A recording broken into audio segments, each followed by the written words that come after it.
BNP নেতা মির্জা আব্বাস বলেছেন শাহবাগে কয়েকদিন যাবৎ নাটক চলছে।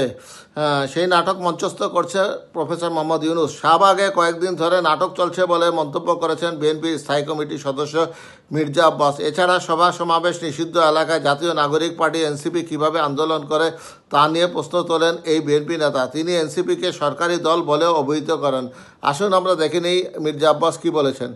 দেখলাম আগে আমরা দেখতাম যে শেখ হাসিনা কিছু করার আগে একটা অপকর্ম কোথাও ঘটাতো, আমরা তখন বুঝতাম যে সে কিছু একটা ঘটনা ঘটাবে, তো একদিকে আমাদের দৃষ্টি নিয়ে যেত আর কাজটা দিক দিয়ে করতো। দেখেন হামিদ সাহেব চলে গেল, কি সুন্দর। হামিদ সাহেব চলে কোন দিক দিয়ে চলে গেল? ভিআইপি দিয়ে। পত্র পত্রিকা দেখলাম উনি নাকি গেঞ্জি পরে, লুঙ্গি পরে, মাস্ক পরে ভিআইপি দিয়ে গেছে। ভাই লুঙ্গি পরুক, গেঞ্জি পরুক আর ল্যাংটা হয়ে যাক, ভিআইপিতে ঢুকলো কিভাবে? ভিআইপিতে ঢুকে কিভাবে যদি একান্ত পরিচিত না হয় কিংবা সেই ভিআইপি লোক না হয়? সে ভিআইপি ট্রিটমেন্ট নিয়ে এয়ারপোর্ট দিয়ে পার হয়ে গেল। আমার সরকার বলে কিছু জানি না। 622 জন আওয়ামী লীগের লোক পার হয়ে গেল, এই সরকার বলে আমরা কিছু জানি না। জানেন কি?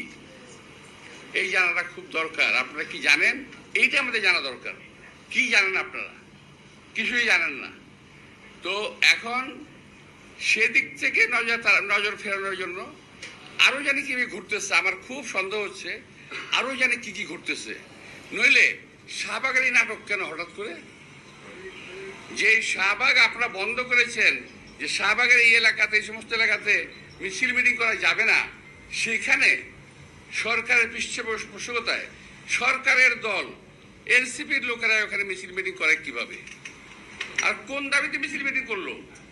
কি দাবিতে? দাবি জানি কি? আওয়ামী লীগ নিষিদ্ধ করতে হবে। তো আওয়ামী লীগ নিষিদ্ধ করতে না করছে কে ভাই? কে না করছে? বিএনপি না করছে? খুব চেষ্টা করছে চালানোর জন্য। বিএনপি নাকি আওয়ামী লীগকে কি করতে চায়? পুনর্বাসিত করতে চায়। আমাকে বড় ঠেকা পড়ে গেছে ভাই, বিএনপি আওয়ামী লীগের পুনর্বাসিত করতে বড় ঠেকা পড়ে গেছে। জীবন থেকে আমাদের 17 থেকে 18 বছর আমাদের নিয়ে গেছে। পরিবার পরিজন থেকে বিচ্ছিন্ন হয়েছি, স্বাস্থ্যহানি করেছে। আমাদের পরিবার পরিজন কেউ সুস্থভাবে বেঁচে থাকতে পারে নাই। এখানে যারা আছে, একটি কর্মীও তার বাড়িতে 17 বছর ঘুমাতে পারেনি। আর সেই আওয়ামী লীগের সঙ্গে আমরা করব, ওদেরকে আমরা আবার প্রতিপালন করব, আবার ওদেরকে পুনর্বাসন করব। এটা হলো যারা বিএনপিকে জেলাস করে, অর্থাৎ দেখতে পারে না, পছন্দ করে না, যাদের অজনপ্রিয় একটি দল, এরা গোষ্ঠী, এরা বিএনপিকে কালার করার চেষ্টা করতেছে। যে যারা আজকে বলে যে বিএনপি পুনর্বাসিত করতে চায়, তারা আসলে দেশ এবং জাতির শত্রু। কারণ একমাত্র বিএনপি একমাত্র আছে বাংলাদেশকে এখন বিদেশি শত্রুর হাত থেকে রক্ষা করার জন্য। যে কোনো বিদেশি প্রভুদের হাত থেকে রক্ষা করার জন্য একমাত্র দল বিএনপি আছে।